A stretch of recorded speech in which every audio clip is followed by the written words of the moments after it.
다들 오늘 아침 식사는 다들 맛있게 하고 있었어요. 요즘 그 아침 식사 안 하시는 분도 계시죠? 그죠? 괜찮다고. 그래서 이게 참 결혼하고 나니까 이제 아침 먹는 게 그죠? 또 특히 일찍 나올 때 이럴 때는 그것도 아침을 안 먹고 오는 사람도 참 많고 간단하게 먹는 사람 참 많고 그죠? 그런 것 같습니다. 그래서 일단 오늘은 봅시다. 일단 앞에 했던 거 한번 쭉 보고 일단 계속해서 일단은 진행하도록 해볼게요. 우리가 첫째 날에 됐네. 첫째 날에 했던 게 보면은 일단은 다양하게 그죠? 그 커맨드 창에서 계산기 됐죠, 그죠? 그래서 그런 것도 좀 해봤고 그 다음에 수학 함수들 지원되는 것들 조금 확인해 봤습니다. 그리고 스크립트 만들어서 우리가 그 중에서 if문 그리고 for문 while문 스위치 케이스문 이런 것들 좀 해봤죠, 그죠? 이런 거 좀 사용법 가장 큰 차이점이 C 코드 좀 이렇게 좀 하신 분들은 end가 있고 없고 그죠? 그런 문법에 그런 게 약간 차이가 있었습니다. 근데 하는 건 똑같아요, 그죠? 크게 문제 없죠. 그 다음에 그림 그리는 거, 그죠? 플롯하고, 스템, 서브 플롯 몇 개 그리는 거, 그죠? 그 다음에 로그 스케일로 하는 거. 그 다음에 극좌표계. 그 다음에 3D, 그죠? 3차원 도형. 까지 해봤고. 그 다음에 이지 플롯은 그 펑션을 그린다 그랬죠, 그죠?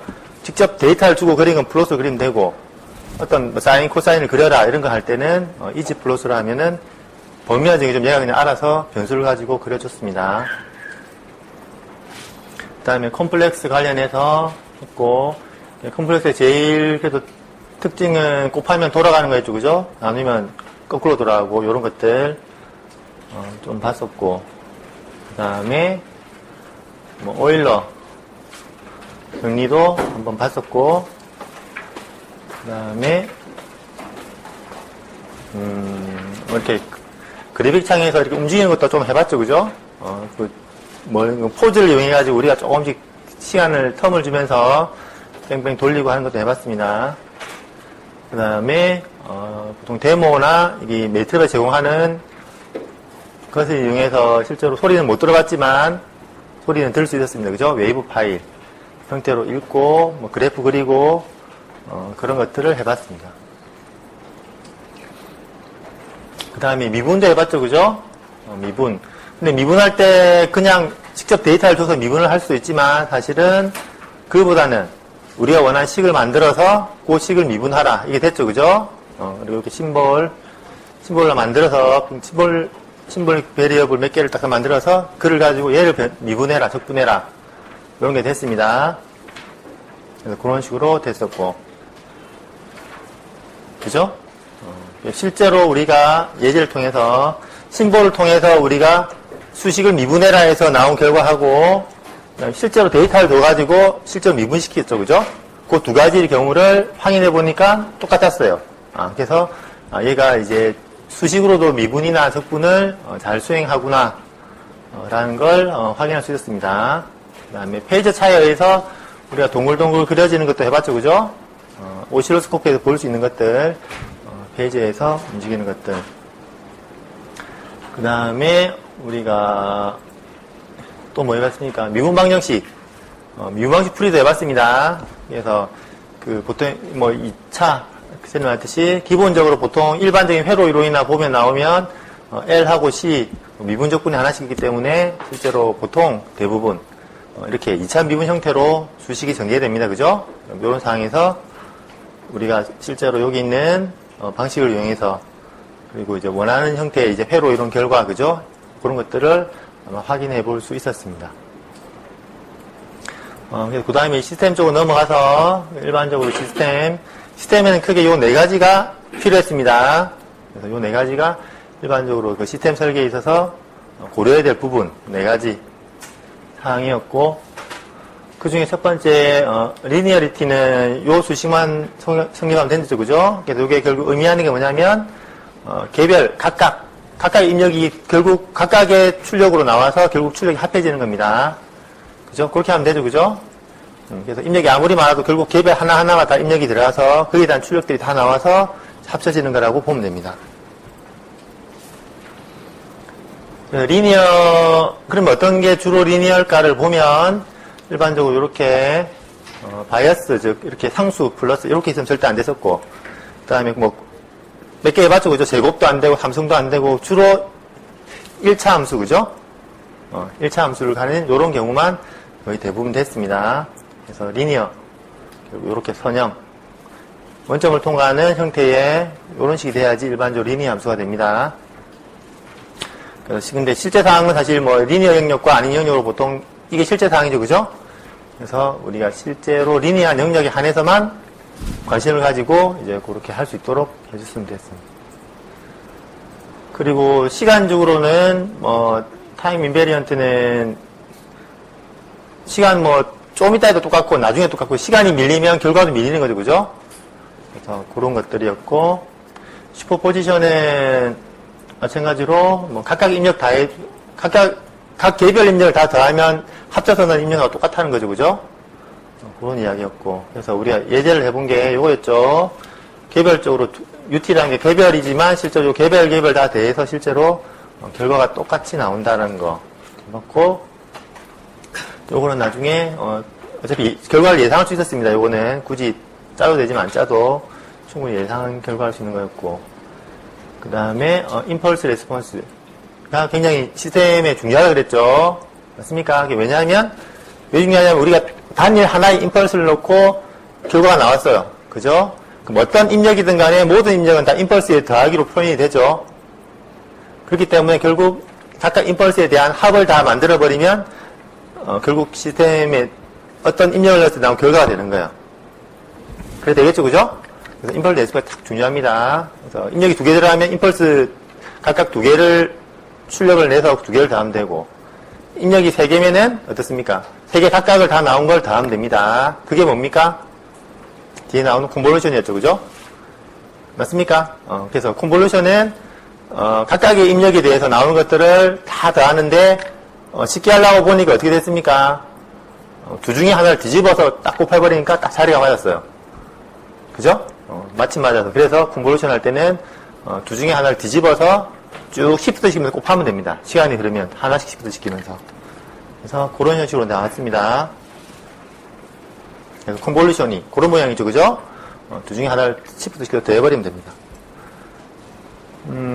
그래서 여기는 예제, 콘볼루션 예제를 좀 했었고, 그 다음에 샘플링을 했었죠, 그죠? 그래서 샘플링을 하니까, 크게 나타나는 성격이 2개였습니다, 그죠?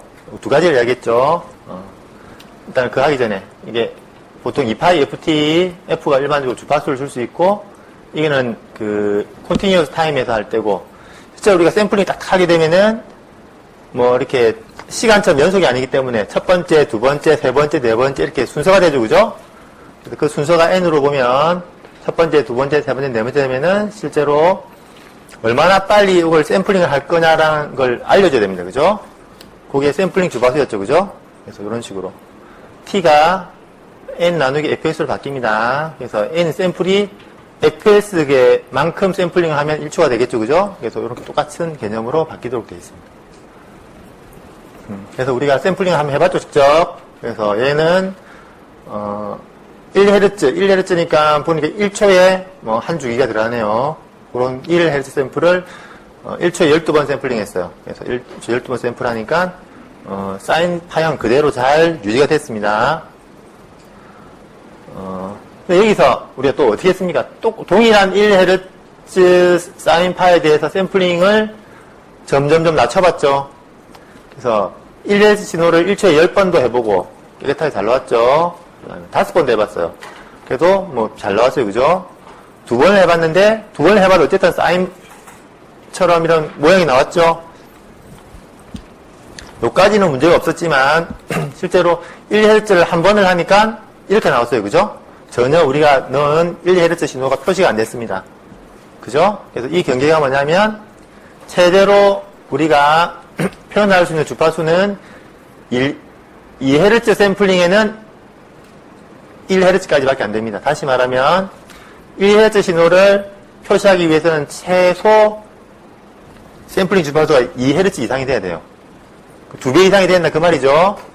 그 이상 넘어가니까 이상하게 다른 주파수들이 막 생성이 되기 시작했습니다. 그래서 이런 현상 하나 생겼고, 결국 그 현상을 그림으로 잠시 그려보면 이런 모양이죠. 그죠? 너무 빨리 움직이는데 우리 덤성덤성 샘플링 하니까 우리가 원하지 않은 형태의 다른 주파수 성분으로 바뀌는 걸 볼 수 있었습니다. 그래서 얘를 이렇게 샘플링 해놓고 다시 원위치 다시 재생해보면 원래 생각했던 주파수가 다른 주파수가 나오겠죠. 그래서 이런 게 샘플링 할 때 첫 번째 고려점이에요. 그죠? 샘플링 주파수. 그래서 우리가 샘플링 주파수를 고려할 때 실제 여러분이 다루고자 하는 어떤 신호들이 있겠죠. 그죠? 우리 아까 여기 웨이브 파일 읽어봤죠. 여러분 뭐 음악 파일도 있고 뭐 음성 파일도 있고 맞습니까? 그래서 다양한 그 신호를 가진 데이터들이 있어요. 그래서 뭐 음악은 대략 20km 정도까지 헤르츠까지 신호가 존재하기 때문에 그 곱하기 해서 한 44.1km 그 샘플링을 가지고 있고, 일반적으로 여러분 보통 그 보이스 있죠, 그죠? 음성은 그렇게 주파수 대역이 높지 않아요. 최대 주파수가. 그래서 보통 8kHz 샘플링. 그럼 4kHz까지 데이터를 담을 수 있습니다. 4kHz, 8kHz, 12kHz. 그죠? 그 정도. 그래서 여러분 MP3를 이렇게 용량을 확 줄여버리면 음악을 그러니까 압축시킬 때 확 줄여버리면 샘플링 주파수를 싹 바꿔버려요. 22로. 그러면 데이터의 절반가량은 어쨌든 좀 손실을 볼 수 있다는 거죠. 그죠? 고주파가 표현이 안 되는 겁니다. 좀 이렇게 고음 날아가는 느낌 한 번씩 들 거예요. 싹 내려버리면. 그래서 이제 그런 거라든지. 결국 샘플링 주파수를 낮추면서 그 신호를 담을 수 있는 최대 주파수를 잘라버리는 거죠. 그죠? 그런 식으로 해서 데이터 관리도 합니다. 그래서 결국 요거 샘플링 하면 2배죠. 그죠? 그 이야기. 그러면 또 두 번째는 또 어떤 현상이 생기느냐. 똑같은 샘플링 주파수를 12Hz로 고정을 시켜놨어요. 그죠? 그러면 1Hz 신호가 들어옵니다. 그럼 아까 앞에 봤듯이 별 문제 잘 나와요. 그죠? 근데 우리가 11Hz를 주파수를 넣어봤어요. 그래서 또 보니까 반응이 똑같아요. 20일도 똑같고 30일도 똑같아요. 그죠? 이게 무슨 말이냐면 아까 말했듯이 실제로 샘플링 주파수가 12 때문에 실제로 표현할 수 있는 주파수 최대 주파수는 5밖에 안 되는데 5를 넘어선 겁니다. 그죠? 넘어섰기 때문에 사실은 1처럼 보이는 거예요. 다 전부 다. 그죠? 그래서 그게 뭐냐면 결국 자기 주파수를 넘어서면 다른 영역으로 넘어가는데 그 현상이 결국 요 그림으로 표현할 수 있습니다. 요거는 주파수 영역, 주파수 영역. 예를 들면 1Hz, 2Hz, 3Hz, 4Hz 이런 식으로. 그죠? 이런 식으로 주파수 영역으로 나눈 겁니다. 어제 그 퓨리어 트랜스포를 했죠, 그죠? 퓨리어 트랜스포를 하면 그 X축이 시간축에서 주파수 축으로 바뀌어요. 1Hz, 2Hz, 3Hz 이런 식으로 주파수 축으로 바뀌어버립니다. 그래서 그 바뀐 축이라면 돼요. 그래서 신호가 담을 수 있는 최대 주파수가 여기였다. 요 안에 들어있다. 라고 가정을 했을 때 샘플링을 하면 아까처럼 뭡니까?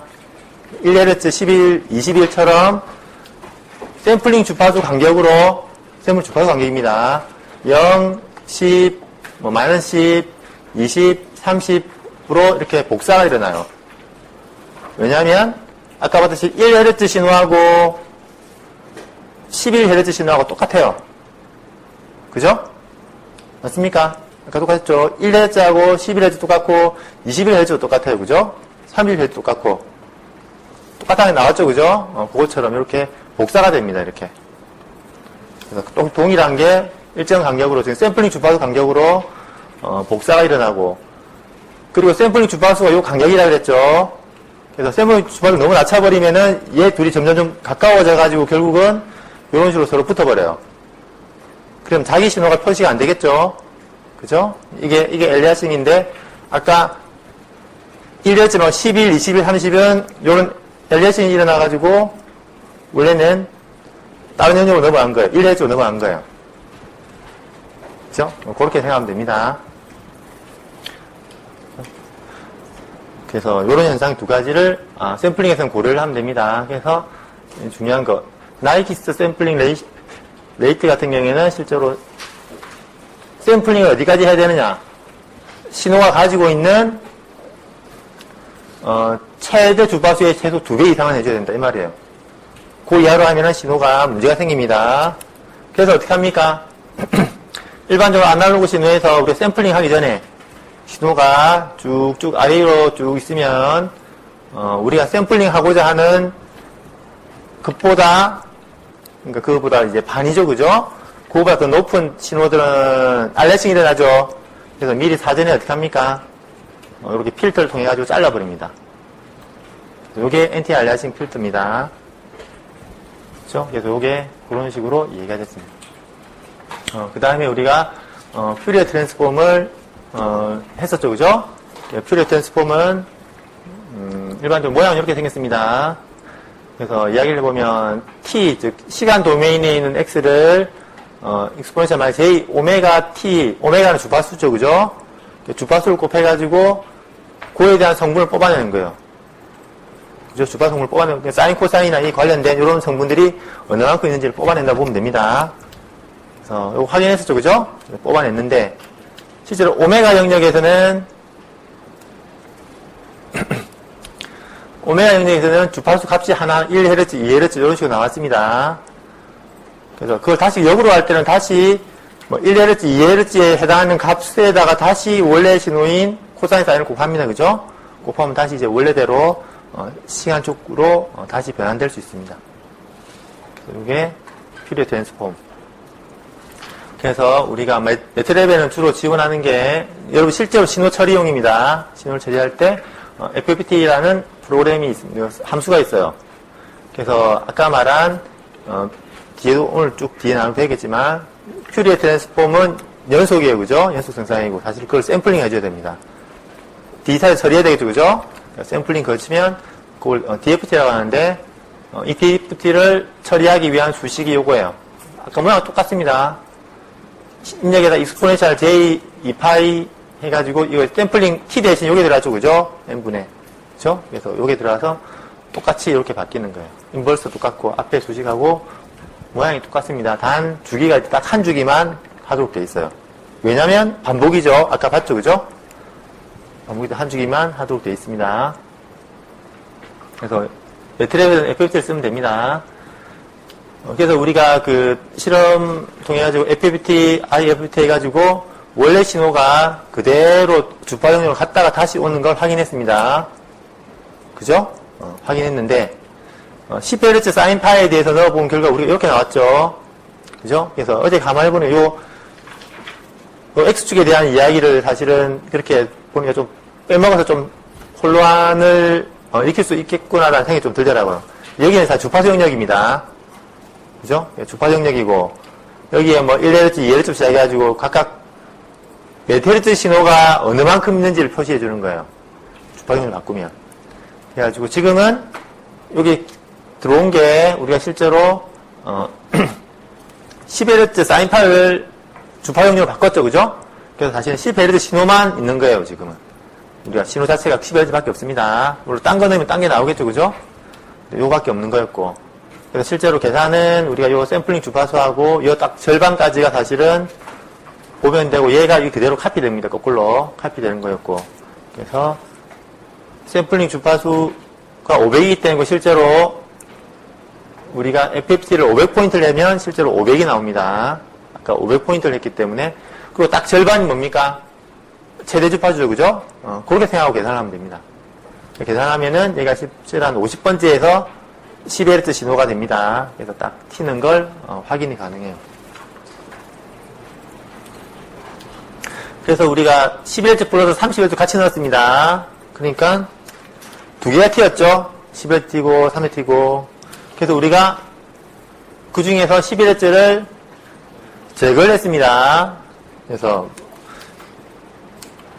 실제로 50번째하고 여기 쌍이 되는 여기 451번째 요 두 개의 신호를 제거를 해버렸어요. 그러니까 진짜 11Hz가 제거된 겁니다. 그죠? 제거된 다음에 어떻게 됐습니까? 출력 파형을 확인하니까 실제로 그 30Hz 신호밖에 없었을 거예요. 그죠? 10Hz 날아가 버리고. 이런 식으로 해서 주파수 제거를 하고. 그리고 또 하나 해본 게 어떤 게 있습니까? 실제로 주파수 영역에서 우리가 시프트를 시켜봤죠. 그죠? 그죠? 막 움직여보니까 30Hz 신호가 싹 저주파 영역으로 딱 밀어버리니까 실제로 30Hz보다 더 작은 저주파 신호가 생겼는데도, 그죠? 그까지 했습니다. 그래서 어제 혹시 한 것 중에 질문 사항 있습니까? 갑자기 또 뭐 궁금하다 이런 거 없으면 나중에 천천히 질문해도 됩니다. 그래서 이제 오늘은 매트랩에도 마찬가지로 퓨리어 트랜스폼을 지원을 합니다. 그래서 조금 전에 그럼 FPT는 뭐고 퓨리어는 뭘까? 그죠? 딱 두 개인데, 그죠? 똑같은 게 왜 두 개일까가 아니고 얘는 심볼을 가지고 트랜스폼을 시키는 거예요. 아까 우리가 심볼을 미분도 해보고 적분도 해봤죠. 그와 마찬가지로 얘는 심볼로 표시된 수식을 가지고 퓨리어 트랜스폼을 해줘요. 됐습니까? 그러니까 이게 수식상으로 트랜스폼이 되는 거죠. 그래서 요걸 한번 사인파를 퓨리어 트랜스폼하면 어떻게 되는지 여기 한번 한 세 줄이니까 요걸 한번 수행을 지켜보세요.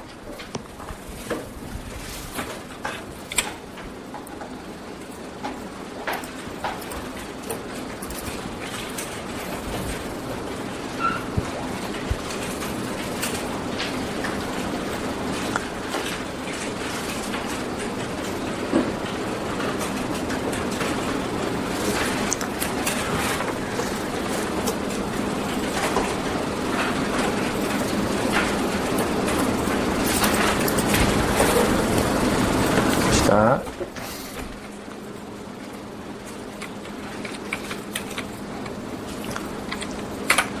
심볼 T를 만들고 F는 사인 T를 만들었어요. 그 다음에 F를 퓨리에 F를 하면은 맞아요? 이렇게 나오죠? 맞습니까? 이게 델타 펑션이죠. 그래서 델타 펑션이 어떻게 됩니까? 칠수부, 허수부에서 델타 펑션이 하나씩 생겼어요. 오메가하고 마이너스 오메가 사이에, 그죠? 이런 식으로.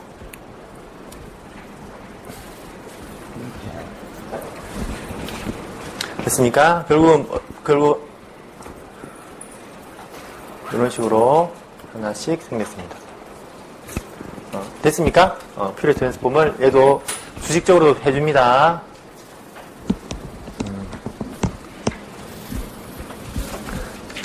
그래서 혹시 퓨리어 트랜스폼 사인 말고 사인 t 플러스 아니다. F를 바꾸면 되죠. F를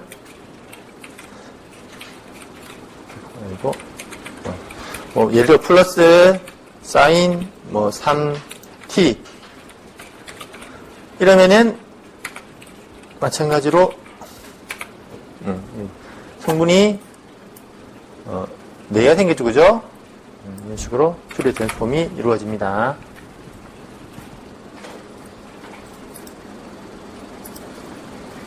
주방에서 뭐 하나 탁 튀는 거죠. 그죠? 펄스가 튀는 거죠. 우리가 아까 사인 했을 때 펄스 하나씩 튀었죠. 그런 모양이 나옵니다.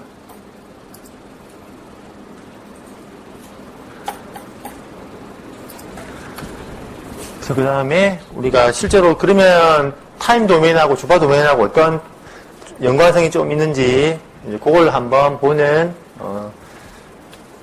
예제예요.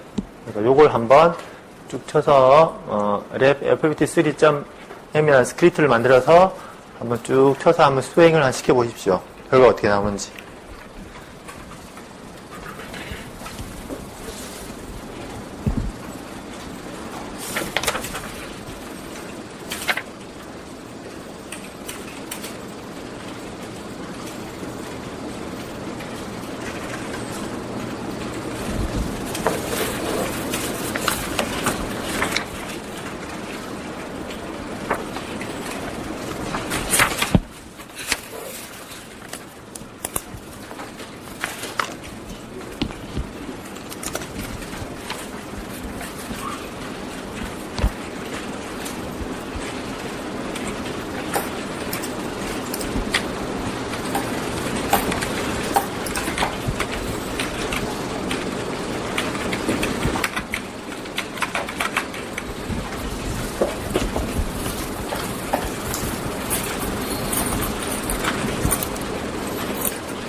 결과 확인해봐요. 어떻게 나와요? 이게 어떤 의미일 것 같아요?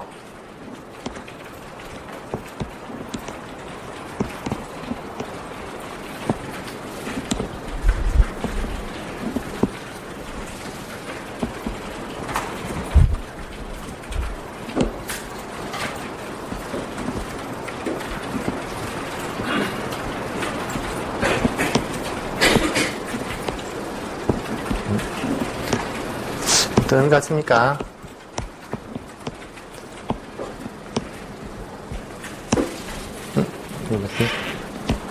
일단은 지금 우리가 뭘 하는지 한번 볼게요. 처음에 코드상에서 우리가 스텝 펑션을 가지고 우리가 위에 올렸다가 뒤에 올린 걸 두 개를 빼면은 결국 요런 사각형 모양이 나올 겁니다. 그죠? 그걸 두 개를 만들어요. 즉 타우가 i가 1일 때, 2일 때 해서 타우를 가지고 두 개를 만듭니다.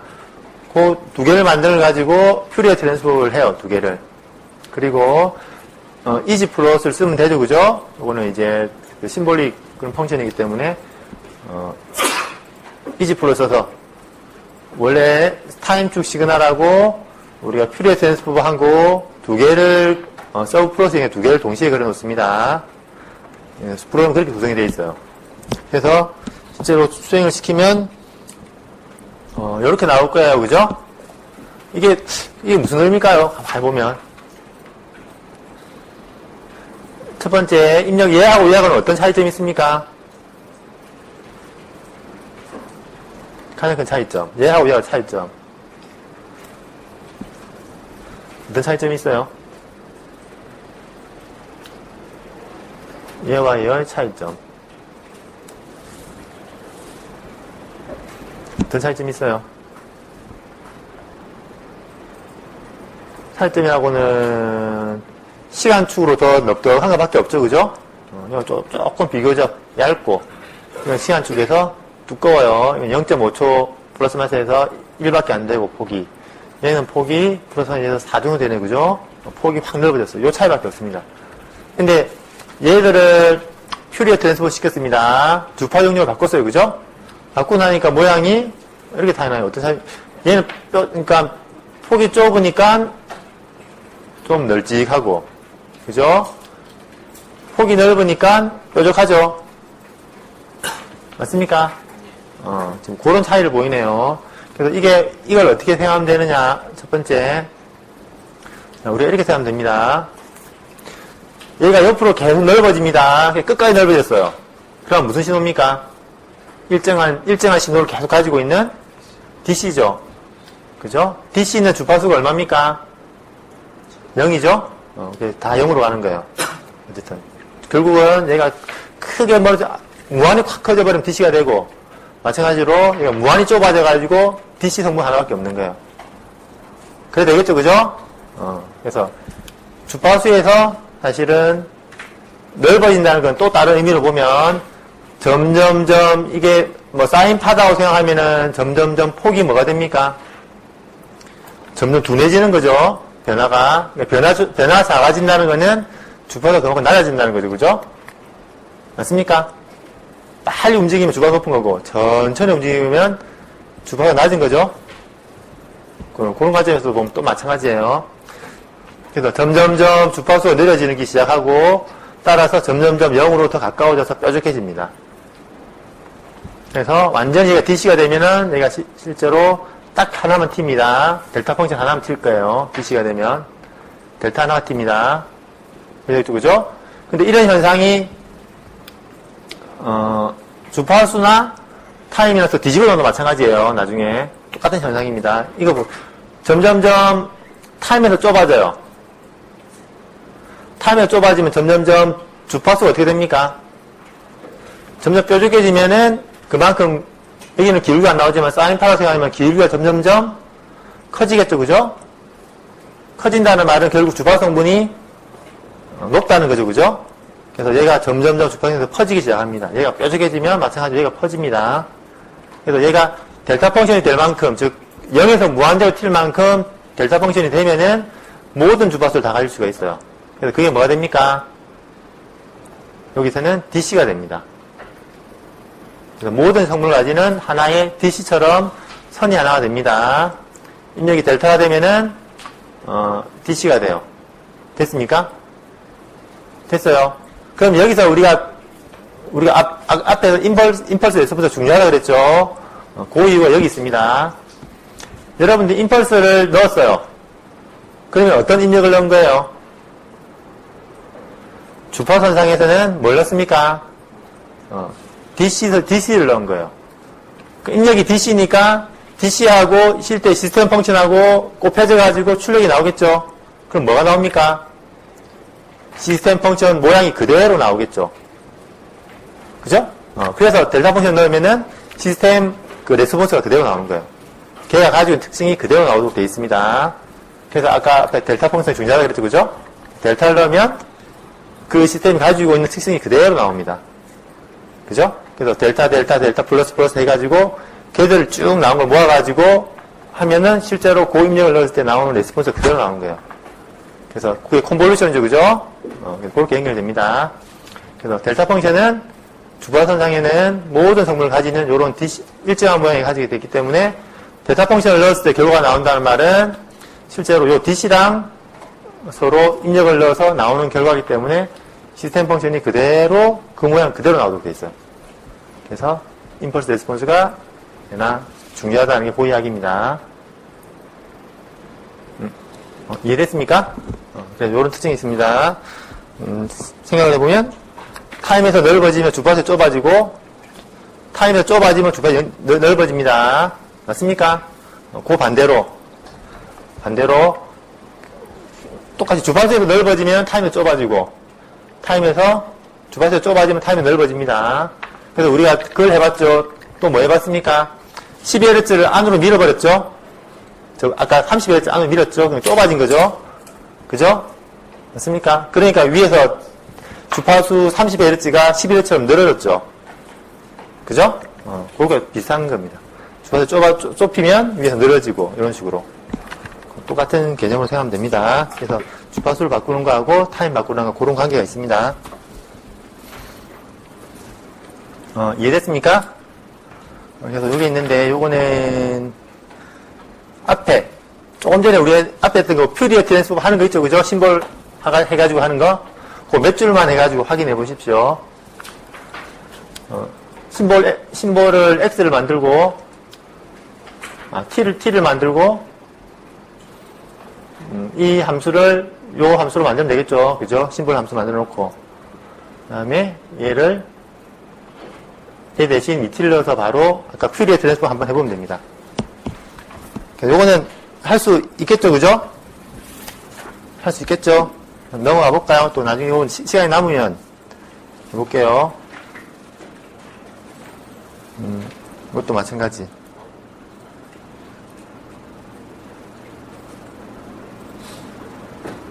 페이지하고 혹시 그리는 거는 안 해봤죠, 그죠? 할 수 있겠습니까?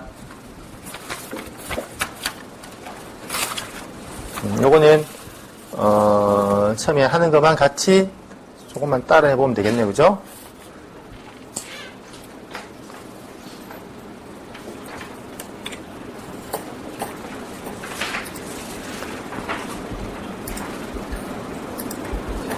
요거는 일단 답을 보여줄게요.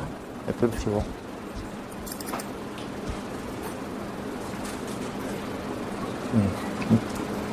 밑에 한 줄이 안 보이네.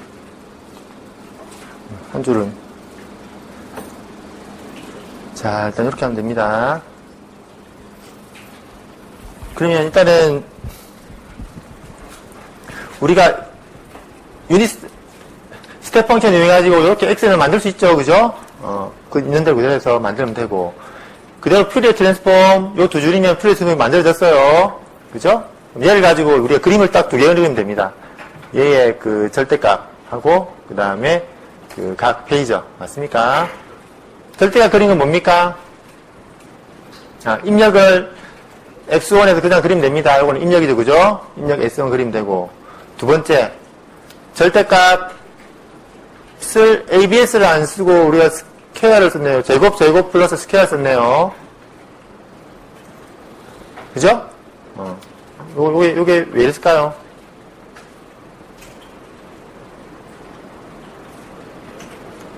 ABS 쓰면 될 것 같죠?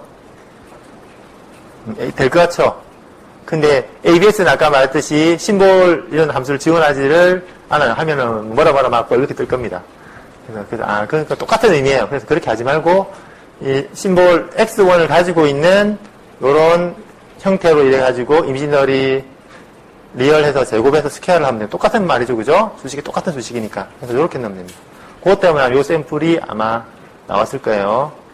우리가 이미 작업을 심볼로 했기 때문에 절대값은 이런 식으로 심볼로 이용해서 스퀘어의 제곱 하면은 매그니튜드 됐습니까? 됐고 그다음 페이저는 요 밑에 있겠죠?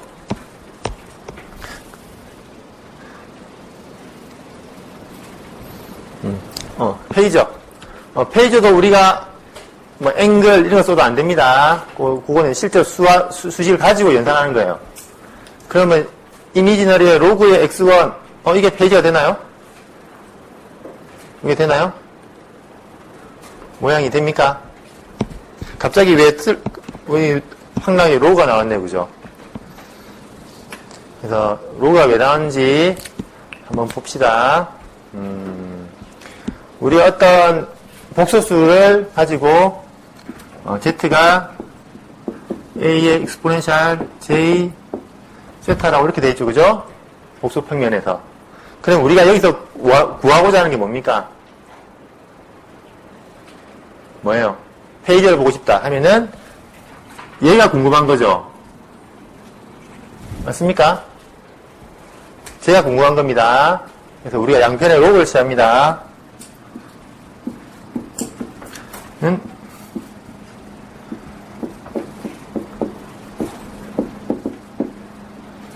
이렇게 되겠죠. 그죠? 그러면 로그 두 개 곱하기니까 더하기로 나오죠.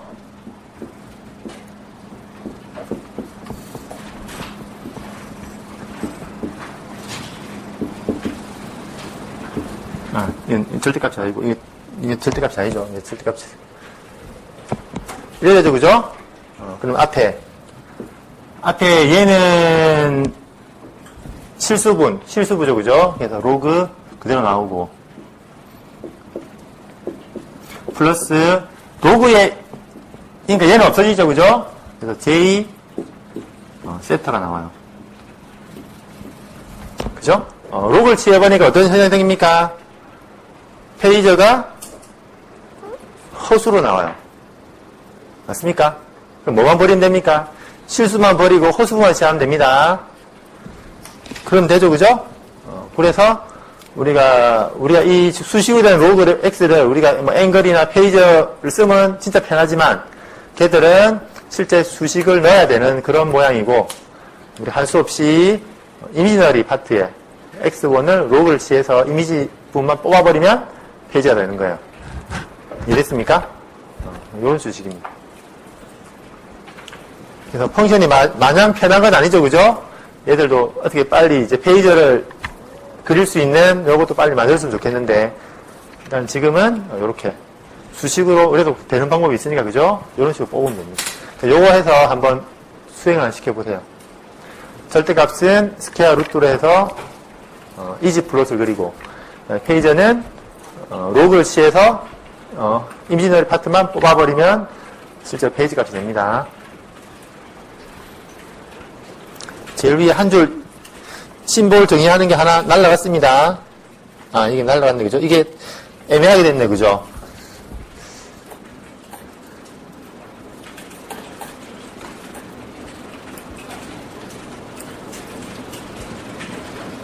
위에 한 줄 보이나요? 위에 한 줄 보이고 조금 이따가 위에 쪽 쓰면 밑으로 보내줄게요.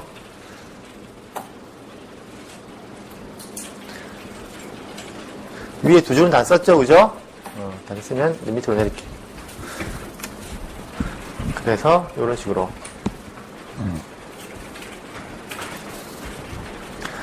그래서 오른쪽은 어차피 뭐, X하고 사실 그림 그리는 거니까 크게 중요하진 않지만, 그래도 보여줘야 되는 거죠. 이 또 끝에도 문제네. 이걸, 엔터를 지금 밑으로 내릴까? 이것을 그러면은, 한 칸 올리고, 끝에 걸 밑으로 내리고. 됐습니까?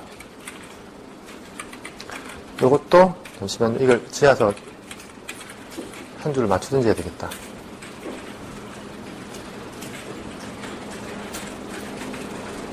됐죠? 뒤에 또 하나 안 보이네. 뭐, 타이틀, 다른 건데, 타이틀은 뭐 크게 문제 없어 보이네.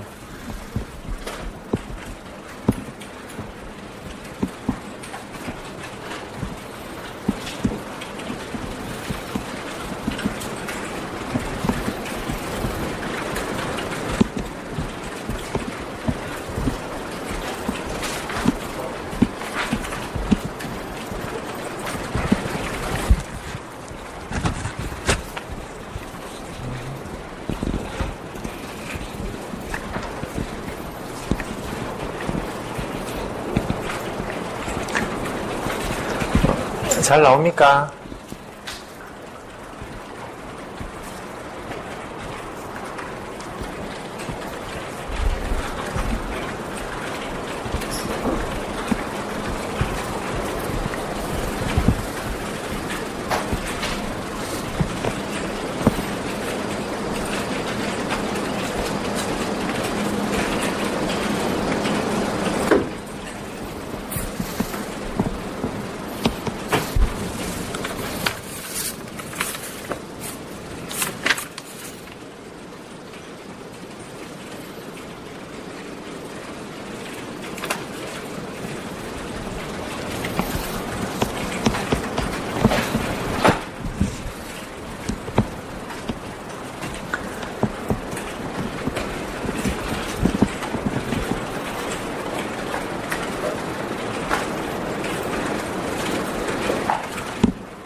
여기 책에 있는 대로 나와요?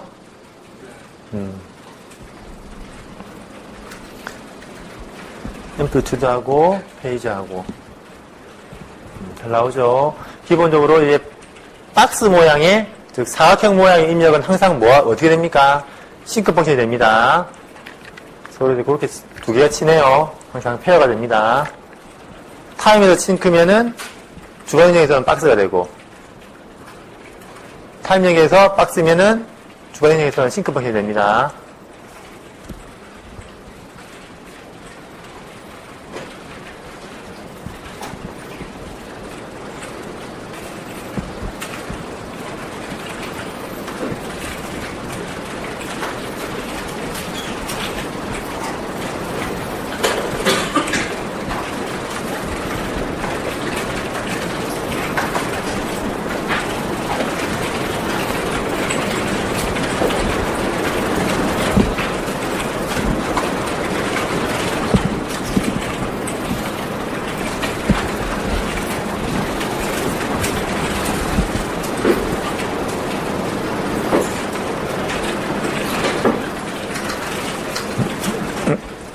됐습니까?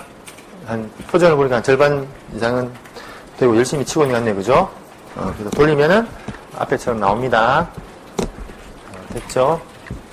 그래서 이렇게 진행을 하면 됩니다. 그러면은 그 두 번째 문제는 똑같아요. 여기 뭡니까? 입력 함수만 바꾸면 되겠죠, 그죠? 그거만 바꾸면 똑같이 돌리면 돼요. 요거는 해보세요, 일단, 그죠? 앞에 있으면 똑같으니까. 시간 있으면 해볼게요. 그 다음에, 요거. 똑같은 건데, 요거는 뭡니까? 함수를 요렇게 한번 바꿔봐요. 아까하고 조금 다른 모양인데. 이거는 ABS를 쓰면 되겠죠, 그죠?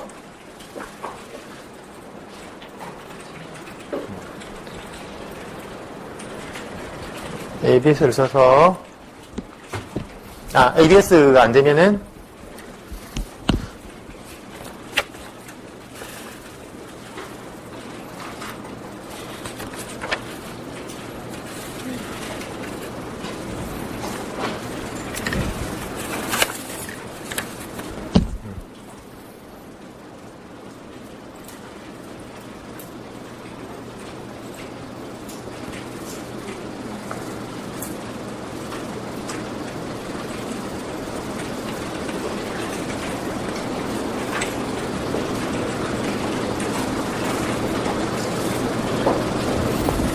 요거 다음 거 그러면은 다음 거는 일단 코드를 보고 해줄게요. 앞에 거하고 조금 다른 모양이 있습니다. 됐죠? 여기 또 의미하는 바가 좀 있기 때문에 한번 그 이야기는 해볼게요.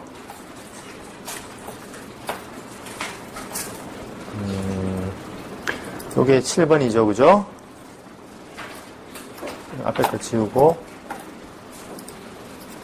또 코드를 뒤에는 이제 보니까 분량이 조금 남아있어가지고 조금씩 이렇게 설명하고 뭐 쭉 필요한 것만 실습 조금씩 하고 이제 그렇게 넘어갈게요.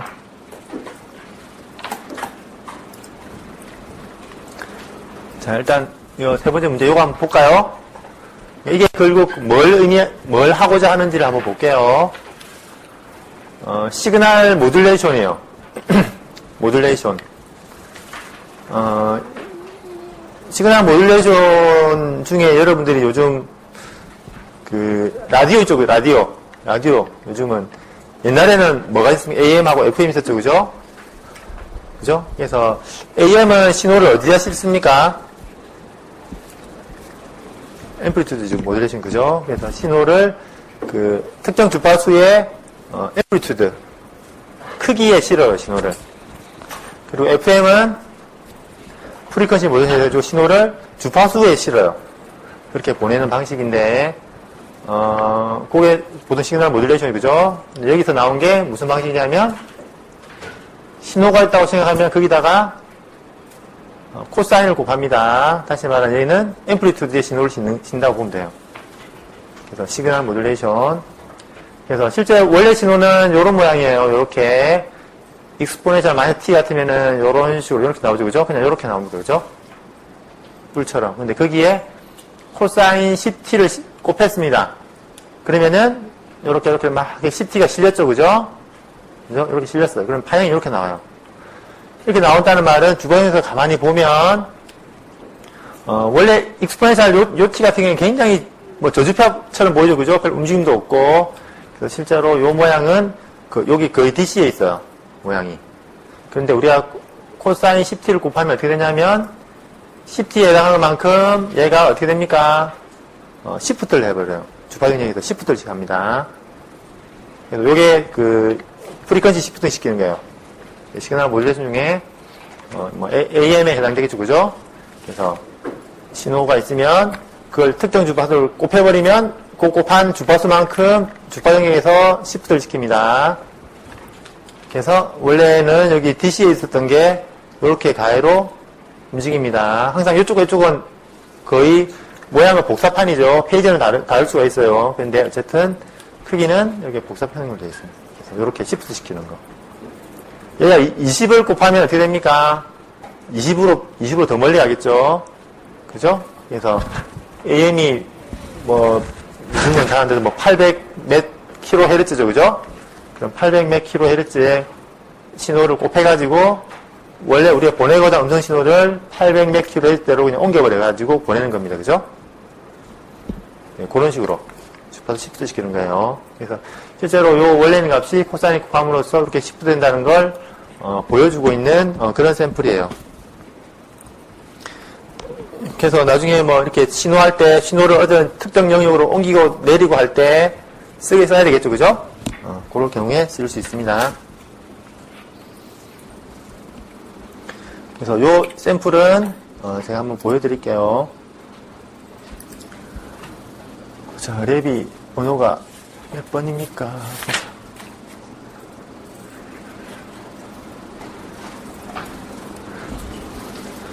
7번. 7번이네. 몇 가지 특징만 일단은 보여줄게요. 앞에 거의 뭐 그리는 건 다 똑같아요. 근데 여기는 아까 말했듯이 T를 ABS를 넣어놨고, 그 다음에 퓨리어 트랜스폼을 했고 똑같이, 그 다음에 요걸 조금 다른 방식으로 구했네요. 그죠? 이런 식으로. 구하는 방식이 여러 가지니까 그 샘플을 보여주는 거예요. 실제 수식적으로 아크 탄젠트 리얼분의 이미지 해도 구해집니다. 그죠? 탄젠트 세타는 코사인분의 사인이죠. 그죠? 리얼분의 이미지입니다. 이렇게 해도 구해지고, 혹은 우리가 조금 전에 했던 방식, 그죠? 로그를 취해서도 구해집니다. 그래서 그 샘플. 그렇게 해서 구하면 됩니다. 앞에 행가가 똑같아요. 단, 의미는 아까 말했듯이 코사인과 사인을 곱하면은 주파수 시프트를 일으켜요. 됐습니까? 그런 현상이 생기기 때문에 그것만 잘 이해하면 될 것 같아요. 됐죠? 그러면 그 다음에 다음번에 요거는 그냥 안 해줘도 되겠죠? 그죠? 수식만 그거만 바꾸면 되니까 뭐 로그로 하면 되고 그죠?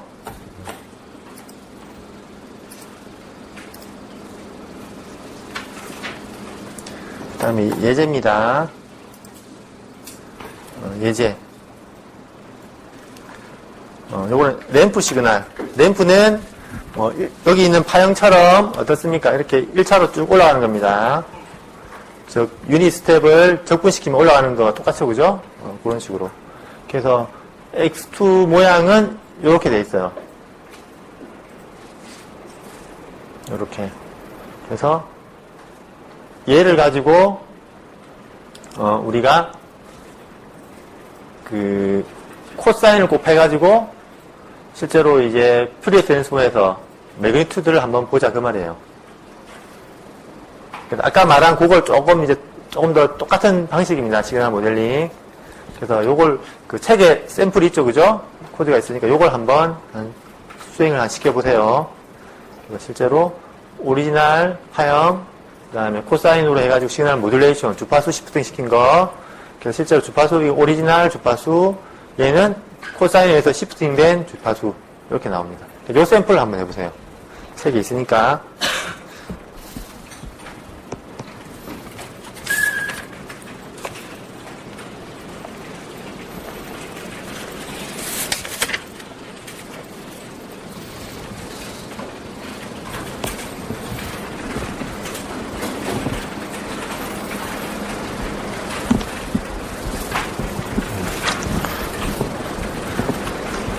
당연히 가만히 생각해도 얘보다 얘가 주파수가 훨씬 높아졌죠, 그죠?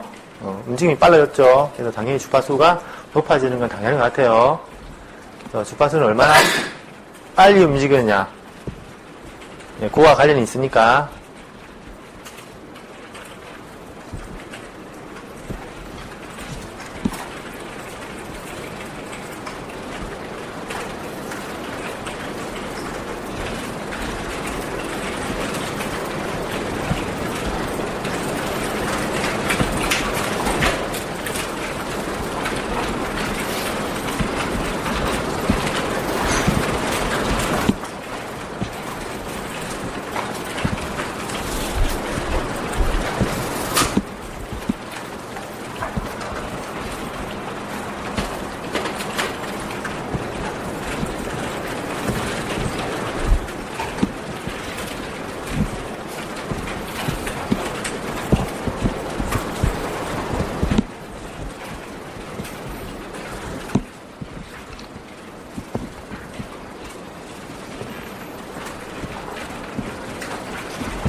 혹시 코사인, 요거 해본 사람은 여기 코사인 10t죠, 그죠?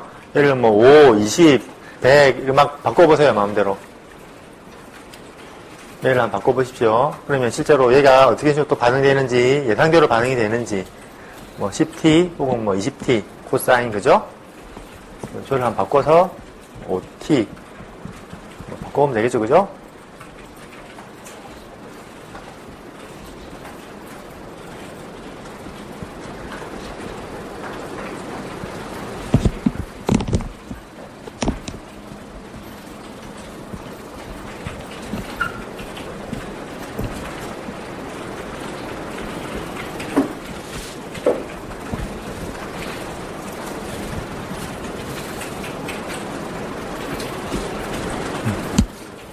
함수를 인식을 못하는 것 같은데 지금 여기 막 에러 뜨는 거 보면 6번째인데 이게 이 R을 인식을 못해서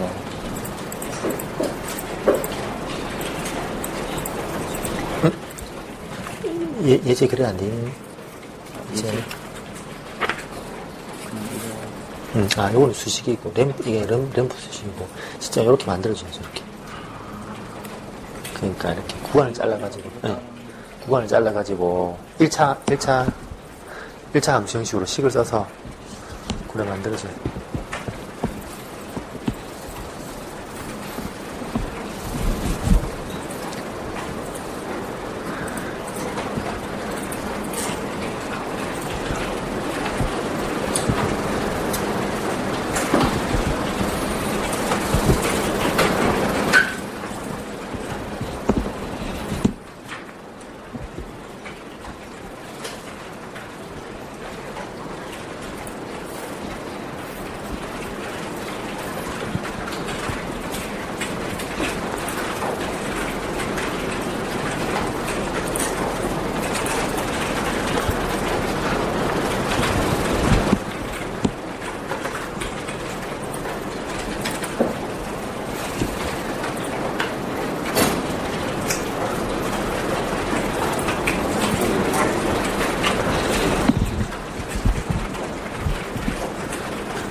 어느 정도 이제 좀 표정을 보니까 좀 된 것 같네요. 좀 옮겨봤어요, 주파수?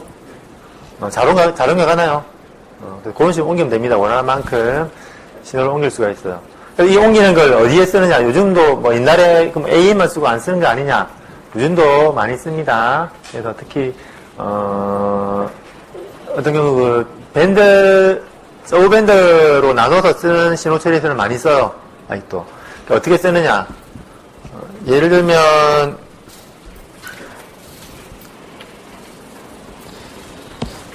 요거는 펜을 좀 써봐야 되겠네, 그죠? 예를 들면 이렇게 주파수 영역에서 신호가 영역이 쭉 있는데 이렇게 있어요, 그죠? 있는데 실제로 우리가 신호가 쫙 있는데 우리가 밴드로 나눠서 처리해야 되는 경우가 있습니다. 예를 들면 내가 그 MP3도 밴드로 나눠서 처리를 합니다. 이런 식으로 각 밴드별로 나오는 신호들로 잘라가지고 이렇게 잘라가지고 이제 각각 뭐 첫 번째 거, 두 번째 거, 세 번째 거 이런 식으로 해가지고 잘라가지고 요 신호 처리하고 요 신호 처리하고 요 신호 처리 이런 식으로 개별적으로 처리해야 되는 경우가 있습니다. 근데 이렇게 된 경우 실제로 우리가 쓰려면 정상 쓰려면 얘만 통과시키는 필터, 얘만 통과시키는 필터 이렇게 각각 필터를 여러 개 설계해야 되겠죠. 그죠? 이게 귀찮고 복잡하고 힘들죠. 그래서 어떤 식으로 하느냐? 실제로 설계하는 거는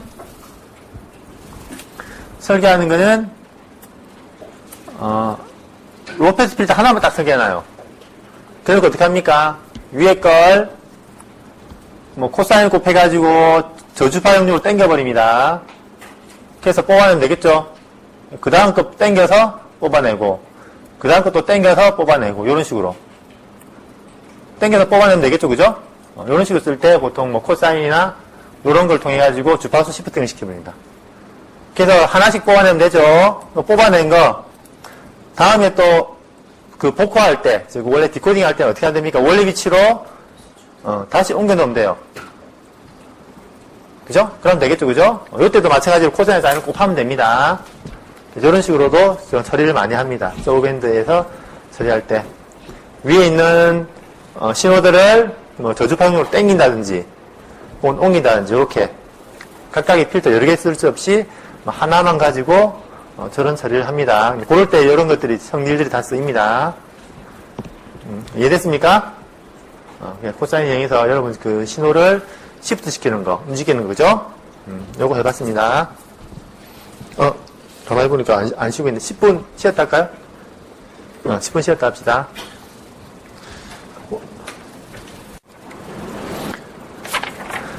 일단 그 시그널 모듈레이션 이해하셨죠, 그죠?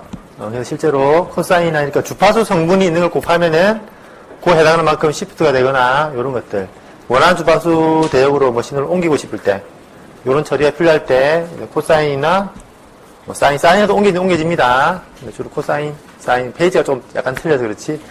코사인하고 왔다 갔다 여러분 원하는 대로 움직일 수가 있습니다. 그래서 이런 현상이 일어나고 있습니다. 그죠? 그 다음에 컨볼루션 다시 한번 정리를 한번 해보는 장인데, 근데 X를 P를 트랜스포하면 라지 X라고 가정을 하면 타임이 오메가 영역으로 바뀌죠, 그죠? 주파수 공분으로 바뀌었어요, 변수가. 이게 주파수가 뭐 헤르츠에 관련된 그런 이 파이 F에 해당되죠, 그죠? 그거 해당되면 되고. 그래서 마찬가지로 H라는 시스템 함수죠, 그죠? 시스템 함수는 마찬가지로 HT가 뭐냐면 임펄스 레스폰스, 맞아요? 아까 우리가 분명히 했죠.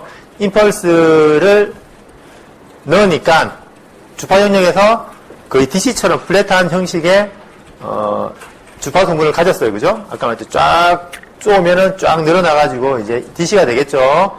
그렇기 때문에 임펄스를 넣으면 결국 나오는 게 그 시스템이 가지고 있는 주파수 특성이 그대로 나옵니다, 그죠? 그래서 그 임펄스 레스폰스를 그냥 퓨리어 트랜스폼을 해보면 실제로 시스템 함수를 구할 수 있어요. 그죠? 그래서 시스템 함수 구하는 방법 두 가지. 첫 번째, 직접 시스템을 가지고 모델링을 해서 주파수 영역을 퓨리어 트랜스폼을 해도 나오죠? 그래도 되고. 둘째, 그게 불가능하면은 임펄스를 넣어서 임펄스 레스폰스를 봅니다. 그죠? 그거 가지고 임펄스 레스폰스를 퓨리어 트랜스폼 하면은 뭐가 나옵니까? 똑같은 시스템 함수가 나와요. 알겠습니까? 그래서 그런 식으로 되게 돼 있어요. 그 두 가지. 실제로 필터 설계할 때 이 두 가지로 다 할 수 있습니다. 그래서 필터를 적용할 때 입력 신호를 주파수 영역으로 옮겨가지고 필터를 곱해가지고 다시 역으로 그 IFT를 통해가지고 시간으로 가져올 수 있어요. 그럼 필터된 결과가 나오겠죠. 그렇게 할 수도 있고, 타임 도메인 처리하고 싶다 하면 어떻게 합니까? 그 필터를 임펄스 레스폰을 넣어가지고 시스템 함수가 그 임펄스 레스폰이 나오죠, 그죠? 그거랑 어떻게 하면 됩니까? 두 개를 입력하고 컨볼루션 시키면 됩니다. 그거는 시간 타임 영역에서만 처리하는 과정이죠. 맞습니까? 그렇게 하면 됩니다. 그래서 어느 걸 써도 됩니다. 다 똑같아요. 시간에서 컨볼루션 하는 거하고 그 주파용에서 곱하는 거하고 같은 결과입니다. 됐습니까?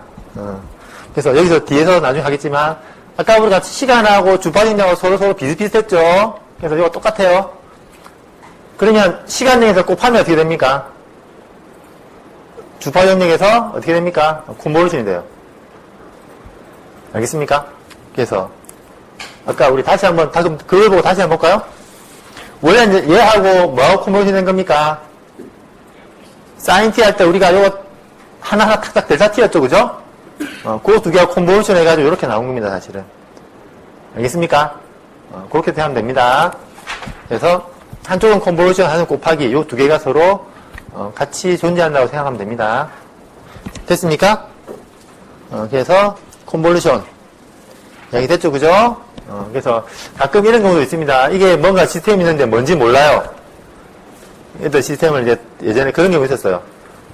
어떤 오디오 관련돼서 필터가 있었는데 내가 도대체 뭔지 모르겠어요, 안에. 시스템을 모르겠어요. 그럼 어떻게 합니까? 임펄스를 탁 넣어보고 결과를 쭉 파형으로 나옵니다, 그죠? 그걸 딱 모아가지고 어떻게 합니까? 그걸 퓨리어 트랜스폼 어떻게 보면 이 시스템이 이런 특성을 가지는구나 알 수 있어요. 그죠? 그렇게 할 수도 있고 그렇게 다양한 방법들이 존재할 수 있습니다. 이제는 퓨리어 끝났고 이제 라플라스 트랜스폼입니다.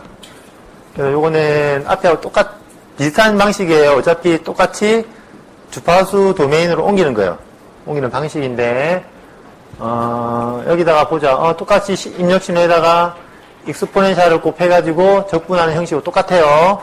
그런데 여기는 마이너스 j 오메가나 오메가가 아니고 s가 들어갔네요. 그죠? s로 바뀌었습니다. 그래서 s는 시타 플러스 j 오메가 그죠? 그래서 시그마 플러스 j 오메가 시그마는 댐핑 팩터로 되어 있네 그죠? 그래서 그 주파수와 댐핑 팩터로 되어 있어요. 이게 무슨 의미인가요? 얘가 댐핑 팩터가 0이면은 뭡니까? 뭘로 가나요? j 오메가 되니까 퓨리어 트랜스폼이 돼요. 근데 그 외에 요 효과가 하나 더 있습니다. S는 요 시그마 효과가 뭘 것 같아요? 대략 보니까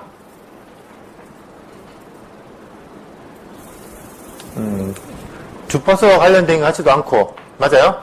주파수 관련되어 있지 않아요. 주파수 성분이 요 뒤에 게 다 있으니까. 그리고 그냥 일반적인 수에 그죠? 실수죠 그죠? 이거는 이제 허수는 이쪽이고 실수인데 요 시그마가 딱 들어가면은 마이너스 되어서 가만히 보니까 앞으로 튀어나올 수가 있네요. 맞아요? 마이너스 시그마요. 마이너스가 나오는 그런 팩터가 하나가 들어있습니다. 그죠? 그 차이가 있어요. 그래서 제가 나중에 어떻게 동작을 할지 나중에 뒤에 조금 이따 보면 됩니다. 차이점은 방금 말했듯이 라플라스는 퓨리어 트랜스폼하고 비슷한데 단 댐핑 팩터 저 하나가 있구나. 그죠? 저 하나가 있고 그게 없으면 퓨리어 트랜스폼이 됩니다. 됐습니까? 그럼 그거가 되고 그러면 나머지는 또 전부 다 비슷비슷합니다. 라플라스 트랜스폼하고 그죠? 마찬가지로 리니어하고 그 다음에 미분하니까 S가 튀어나오네요. 그죠? 미분하니까 S가 튀어나오고 그죠? 그 다음에 적분 하니까 S분의 1이 튀어나오고 보통 여러분 그 시스템 해갈 때 S 막 나오죠, 그죠? 그 S가 똑같아요, 라플라스 트랜스폼. 잘 알고 있겠네, 그죠? S 적분하면 분의 1이 튀어나오고 미분하면 S가 튀어나오고 그 다음에 시프트 시키면은 마이너스 TS 익스포넨셜 값이 튀어나오고 그 다음에 컨볼루션은 똑같이 적용이 되고 됐습니까? 컨볼루션 똑같이 적용이 됩니다. 그리고 시스템 펑션 나중에 마찬가지로 입력 라플라스 분의 출력 라플라스로 이렇게 정의가 됩니다. HS 이제 오메가가 S 도메인이에요. 라플라스는 똑같이 일반적인 겁니다. 입력이 XS 들어가면은 요 시스템이 H고 이 두 개를 곱하면은 Y가 되고 그죠? H는 출력하고 입력하고 서로 나눠가지고 구할 수가 있습니다. 시스템 펑션 H 요거는 좀 일반적인 거죠, 그죠? 그래서 요거는 그냥 표예요, 그냥 표. 관련 표. 지금 여기까지 요거는 나중에 향후에 배웠는지 모르겠지만 하여튼 라플라스 따로 하면은 이런 것들을 좀 유도를 하고 해볼 거예요. 그래서 그럼 여기도 마찬가지 퓨리어라는 매트랩에 지원하는 함수가 있었죠. 그래서 여기도 마찬가지 라플라스라는 함수가 있습니다. 얘는 심볼을 가지고 라플라스 트랜스폼을 시킵니다. 심볼을 가지고 심볼로 트랜스폼 시키는 그런 모양이에요. 심볼을 가지고 라플라스 트랜스폼 시키는 거. 그래서 간단하게 우리가 이걸 한번 해보세요. t를 라플라스 트랜스폼을 시키면은 s제곱분의 1이라는 게 나옵니다. 그래서 여기서 몇 가지 하나 한번 바꿔보세요. 라플라스 트랜스폼.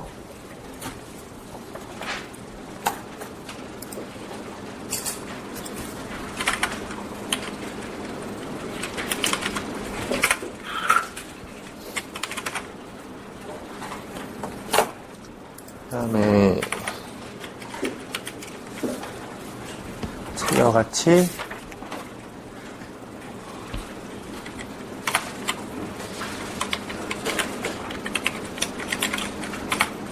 일단 해주죠, 그죠? 이게 코사인은 뭘까요, 그죠?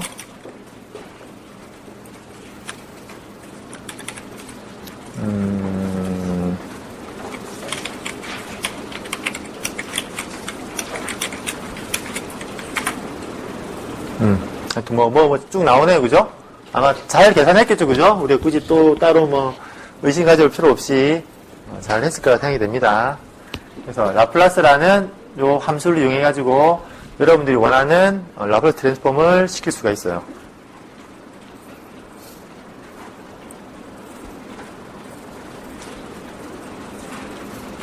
됐습니까?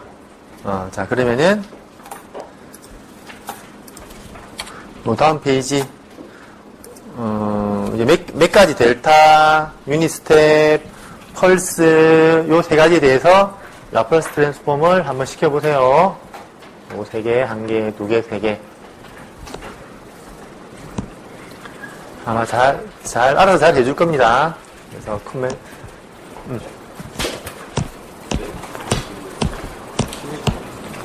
램프 함수의 키워드, 아까 여기서는 키워드가 아니고 만들어졌어요. 여기 있네, 여기. 이게, 올라가고 내려가지고, 그죠? 이런 식으로 만들어도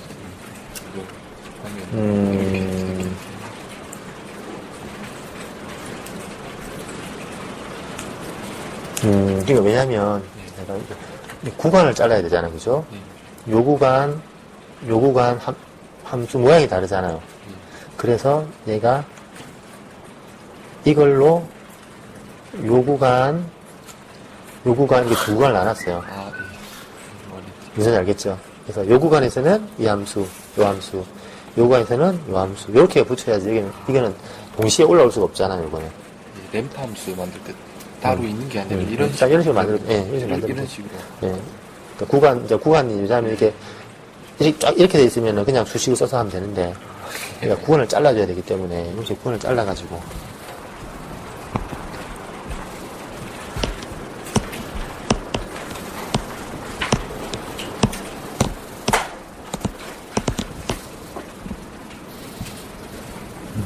잘 나옵니까? 델타는 뭐가 나와요?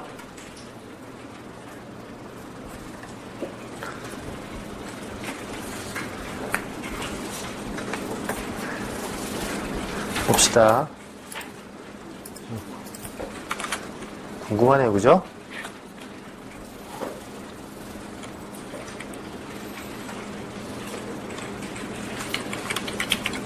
라플라스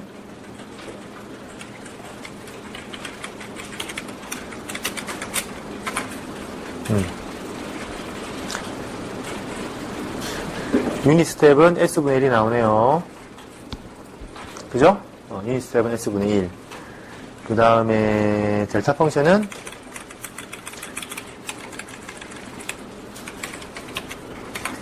(1) 맞아요? 그 다음에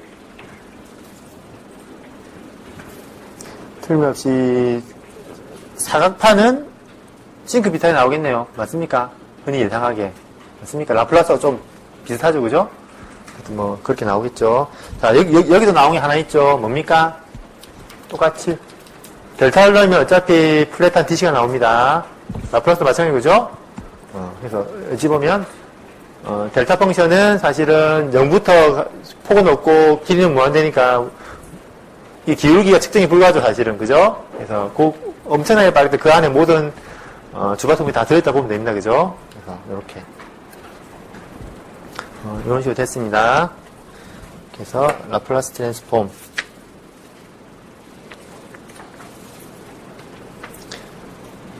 됐죠? 그 다음에 그 뒤에 페이지에 보면은 여기 그 펑션이 몇 개가 있는데 요건 설명을 해줄게요.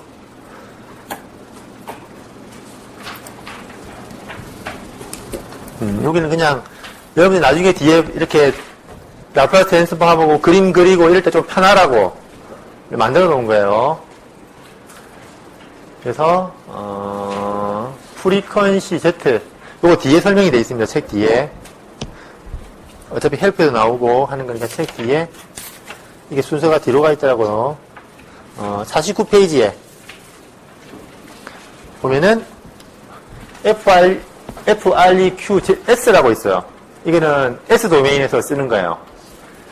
FREQZ가 있습니다. 나중에 그건 G 트랜스폼에 쓰는 거예요. 나중에 G 트랜스폼도 이야기를 해줄 거예요. 그래서 프리퀀시 레스폰스를 보는 건데 FREQS는 S 프레임, FREQZ는 G 프레임입니다. 여기서 A와 B가 뭐냐? 분모, 분자, 개수들이에요. 그래서 그 49페이지에 나와 있죠? 그죠? B가 분자, A가 분모인데, 개수들만 쭉쭉 뽑아서, 그렇게, 얘를 만들어주면 됩니다. 알겠습니까? 그 값을 가지고 들어오면, 여기 들어오면은, 그걸 보고 주파수 영역으로 그림 바꿔서 절대값하고 페이저를 리턴 시켜주는 함수예요. 됐습니까? 그래서 앞으로 있을 거예요. 그래서 쟤한테 A, B 상수, 분모, 분자 상수만 던져주고, 주파수 범위만 연결해주면 그에 관련된 그림하고, 매그니튜드하고 앰플리튜드가 나오는 거예요. 됐습니까? 요 함수. 이것도 나중에 조금 이따 이제 설명 끝나면 딱 하나 만들어 놓으세요. 스크립트를. 저 이름을 해서. S플레인이라는 요것도 좀 이렇게 유용하게 공통적으로 쓸 수 있는 그런 함수예요. 그래서 얘가 뭐 하냐. 똑같이 분모 분자가 들어옵니다. 또 상수로 들어올 거예요. A하고 B하고 그래 들어올 거예요. 그죠? 들어오면은 얘를 가지고 루트라고 하면은 여기 들어오는 A, B, C, D 개수만 가지고 그에 대한 근을 구해주는 거예요.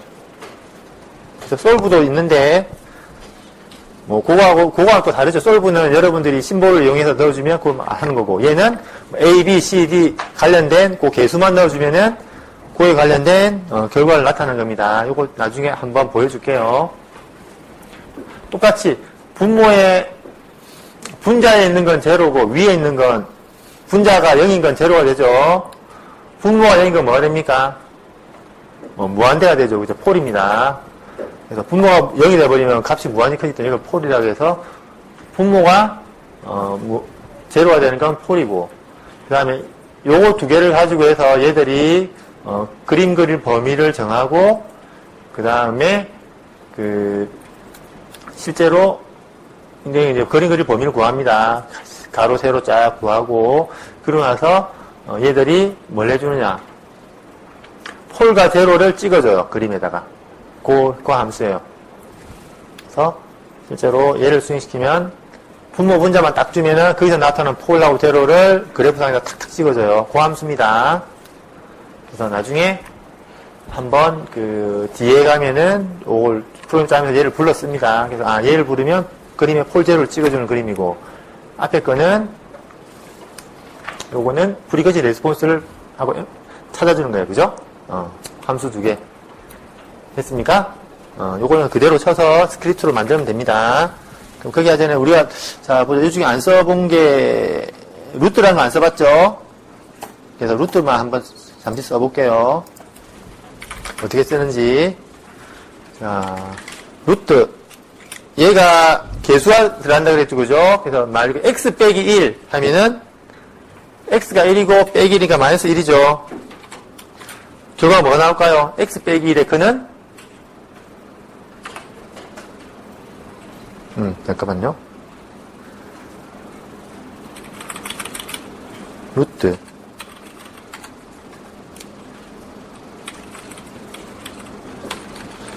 x 빼기 1이 맞는데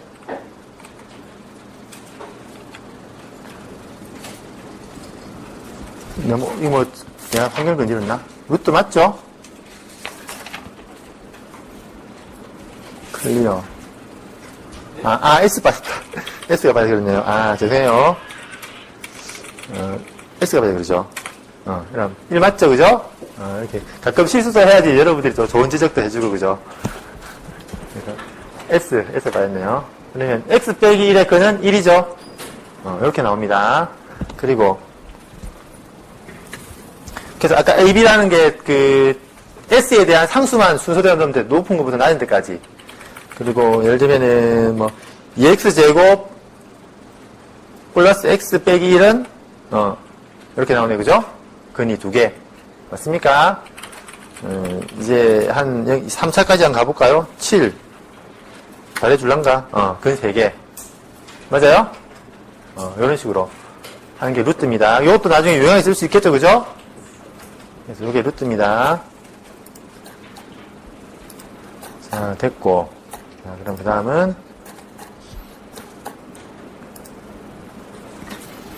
S플랜까지 이거는 이제 여러분들이 마련해야 되니까 미리 한번 만들어내야 될 그겁니다. 자, 그리고 우리가 이그젬플을 가지고 한번 라플라스 트랜스폼을 한번 시켜볼 거예요. 그래서 여기서 find 라플라스 트랜스폼 얘하고 얘 두 개를 한번 라플라스 트랜스폼을 시켜볼 거예요. 라플라스 트랜스폼 시키는 거는 우리가 주로 뭘 찾아서 쓰면 됐습니까? S의 4라고 제로 개수만 찾으면 됩니다. 그래서 프로그램이 어떻게 하느냐? 처음에 우리가 이 함수를 가지고 라플라스 트랜스폼을 시켰어요. 그러면은 여기서 모양이 쫙 나오죠? 그러면 개수가 보이겠죠, 그죠? 부모분의 개수가 보일 거예요. 그러면 그거 가지고 실제로 이지 프로에서 라플라스 트랜스폼의 결과를 볼 수 있을 겁니다. 맞습니까? 볼 수 있고. 두 번째, 우리가 폴 제로를 그리려고 하니까 우리가 요 개수가 필요하죠. 우리 구한 개수가 필요하죠. 그거 가지고 우리가 미리 얘 결과를 보고 우리가 넣어놨어요. 뭔지. 얘를 보고 얘를 찾아서 넣고, 그 다음에 얘를 가지고 다시 얘를 시키면 아까 폴제를 찍어줍니다. 그런 식으로 한번 얘를 실행시키면 돼요. 쭉 해서 이게 결과를 보고 얘가 나온 거지, 여기 아무 뜬금없이 얘가 나온 거 아니에요. 그죠? 그거 감안해가지고 그걸 한번 실행을 시켜보십시오. 그래서 요걸 시켜보면 이제 폴제로를 잘 찍어주니까 실제로 폴제로가 나중에 찍히는 거 보고 얘가 어떤 의미를 가지는지 설명을 해줄게요. 됐습니까? 요거 한번 실행을 시켜보세요. 그렇게 하려면 S플랜이라는 앞에 스크립트를 만들어놔야 되겠죠? 그죠? 하고 그 두 개 있는 거 스크립트를 미리 만들어 놓으세요. 뒤에 쓰니까 그 두 개 코딩하고 요거 코딩해서 한번 실행시켜 보십시오.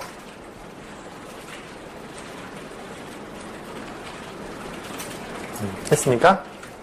여기도 마찬가지.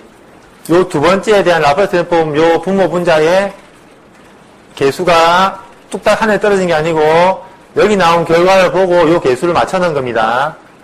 그죠? 알겠습니까? 그렇게 생각하면 됩니다.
앞에처럼 나오면 됩니다. 앞에 그림처럼.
다 쳤어요.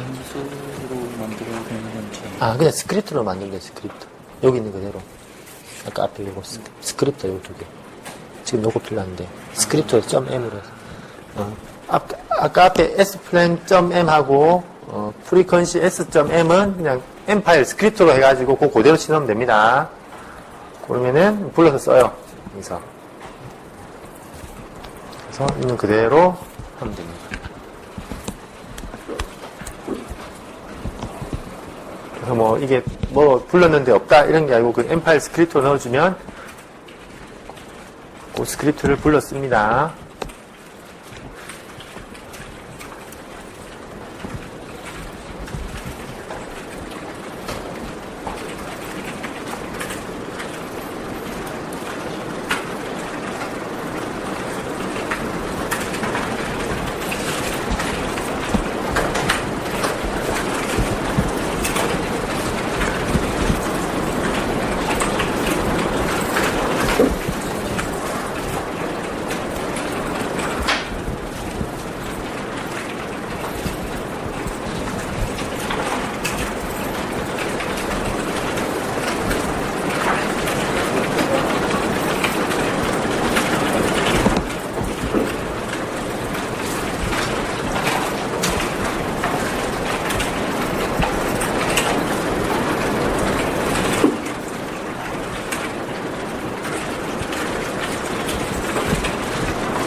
좋게 13번이 그대로 치는 것 같은데. 아, 그것이, 이거 M 파일 만들었어요. 요거 만들어놔야 되네, 스크립트. 얘를 불렀어야 되는데. 여기다가, 요 파일만, splan.m 해서 요걸 치워야 돼. 새로 스크립트 만들어가지고, 이거 따로 별도로 하면서.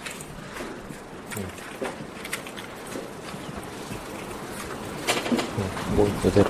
이게 이제 폴제로 해가 그려주는 프로그램이니까, 요거 나중에 쓸 수 있는 거 만들었어. 다 나왔네요. 이게 또 혹시 어떤 의미를 가지는지, 한번 빨리 했으니까 고민 한번 해봐요. 어떤 의미를 가지는지.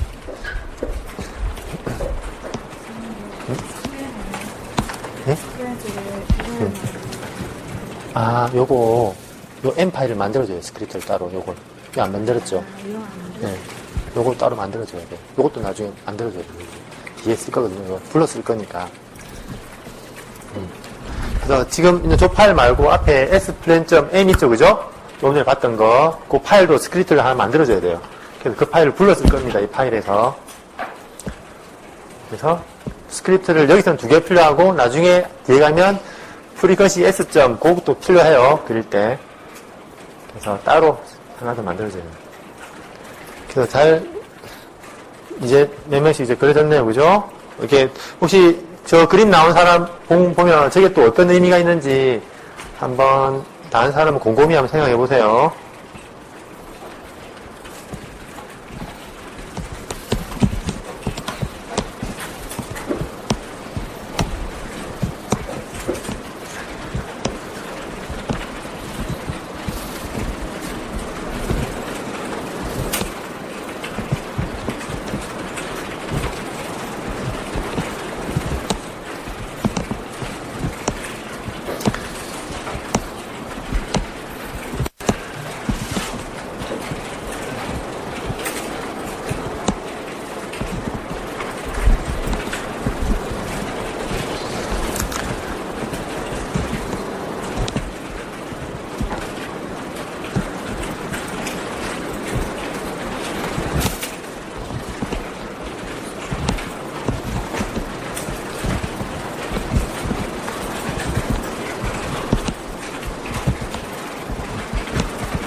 세운대줄 에러 났다고 하는데 뭐가 잘못된지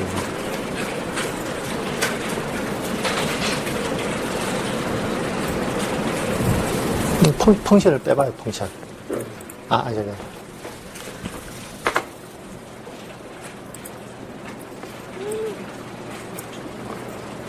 라플라스 열쇠 번째. 이거는 S 스크린인데, 아니, 일단에, 인풋이 작다. 넘을 안 쓴 거 아니에요? 썼어요? 부를 때, 콜 할 때?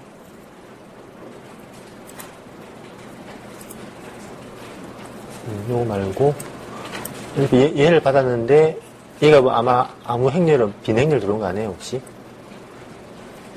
요거죠, 그죠? 2 맞죠? 이게 잘못 들어왔잖아요, 이게. 들어왔는데.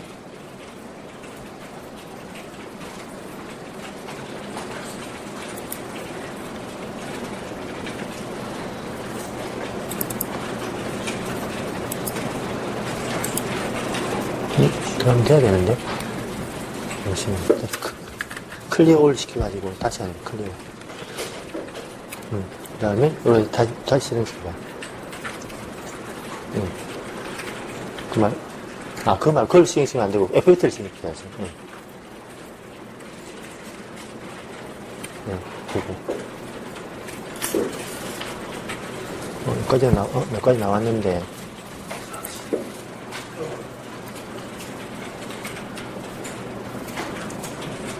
아까 에러가 똑같아요. 네, 똑같아요.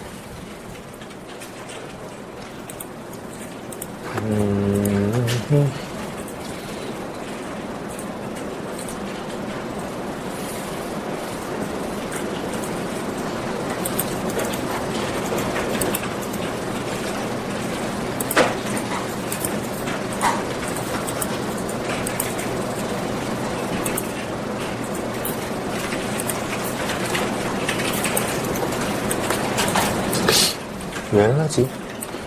에러 안 나죠? 그러니까 에러 안 나죠, 이상인데. 이게, 에러 안 나는 게 맞는 것 같은데, 지금.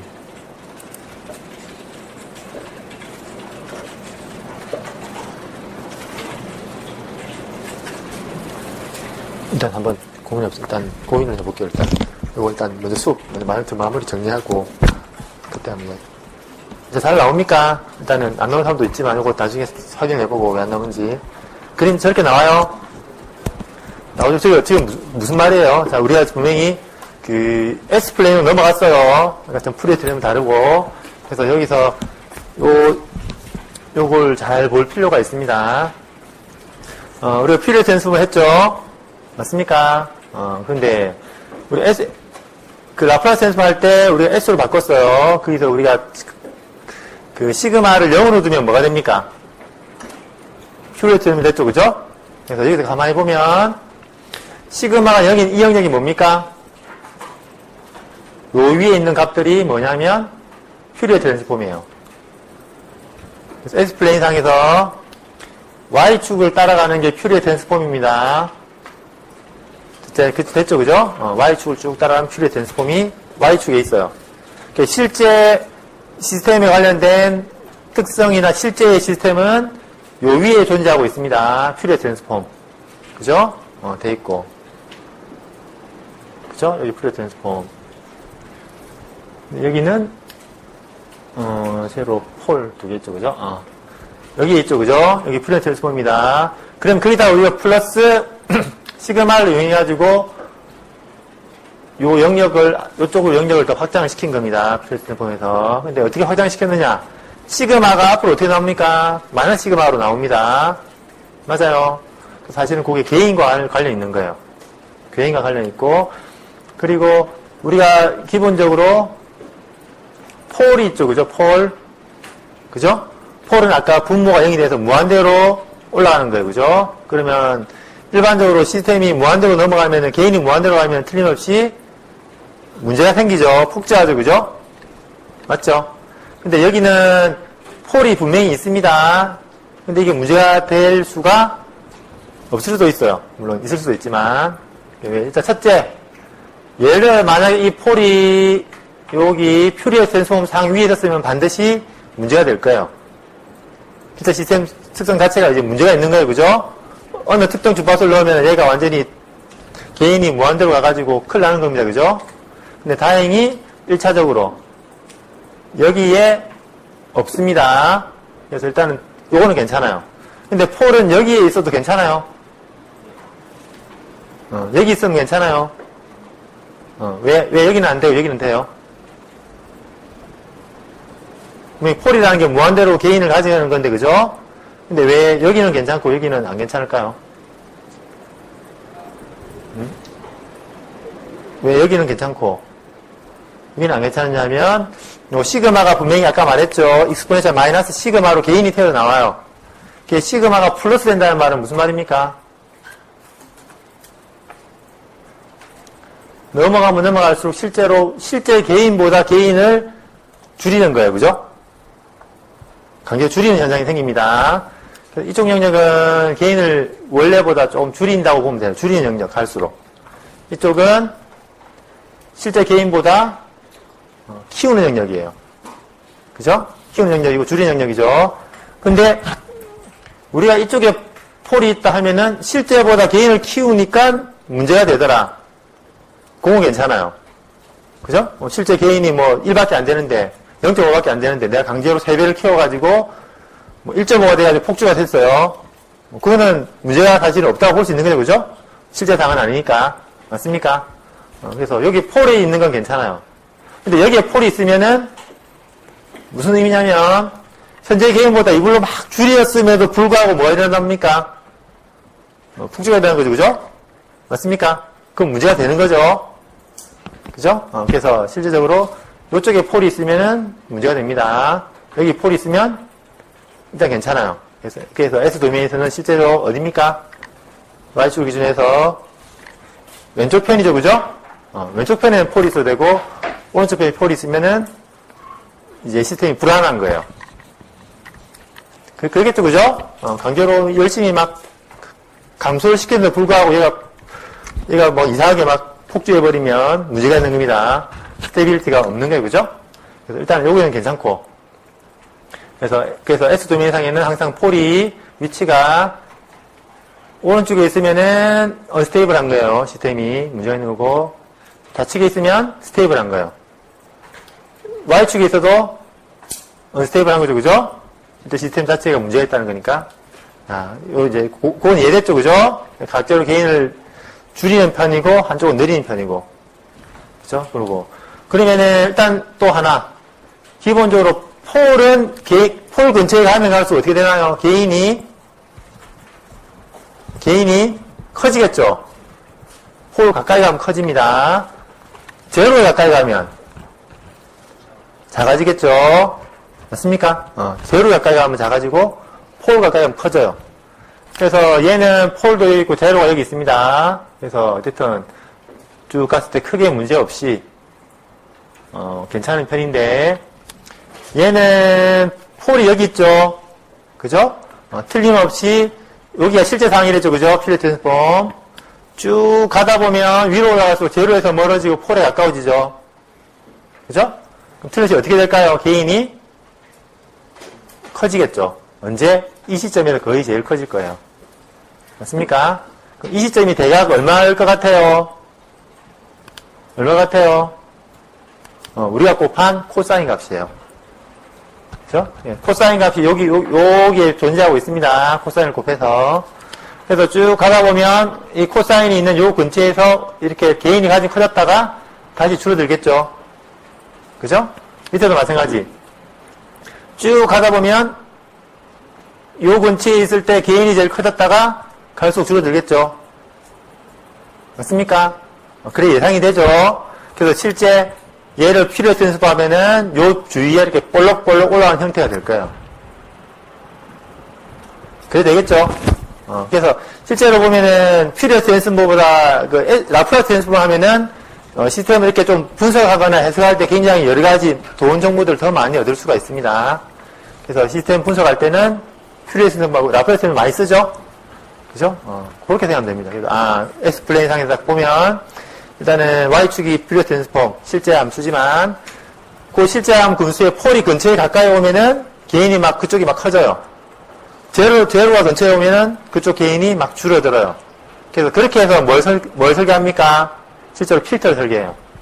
뒤에 나오겠지만, 폴하고 제로 위치를 우리가 어디에 갖다 놓냐에 따라서, 그쪽 부분에 개인이 커졌다가, 제로를 갖다 놓으면 줄어들었다가, 이렇게 됩니다. 그래서 그게 나중에, 필터를 설계하는 거예요. 나중에 뒤쪽에 나오는 거. 됐습니까? 그래서 절대 폴은 이쪽에 갖다 놓으면 안 되고, 왼쪽에 갖다 놓고, 제로 폴을 놓음으로써 우리가 폴 근처에 가면 개인이 커지고, 제로 근처에 가면 개인이 작아집니다. 요것만 생각하면 될 것 같아요. 그죠? 그래서 우리가 코사인, OT를 곱하면은 폴이 어디로 오겠습니까? 요 5쪽으로 오겠죠, 그죠? 아마 그래 될 거예요. 안 해도. 나중에 한 바꿔서 한번 해보세요. 궁금하면. 여기가 OT가 되면 틀림없이 폴이 5쪽으로 올 거예요. 그래서 5 근처에 가면 제일 개인이 커지는 그런 모양이 될 겁니다. 됐습니까? 요게 실제로 이제 라플라스 트랜스폼을 해서 실제로 그 평면상에서 나타나는 그런 의미를 이런 식으로 해석하면 될 것 같아요. 됐습니까? 혹시 여기 궁금하거나 추가로 질문사항 있습니까? 여기에 대해서. 이해됐습니까? 그러면은, 우리 점심시간이 또 즐거운 점심시간이 왔네요. 그죠? 그래서 점심 식사하시고, 또 1시 반에 또 이 자리에 다시 또 해서 수업을 하도록 하겠습니다.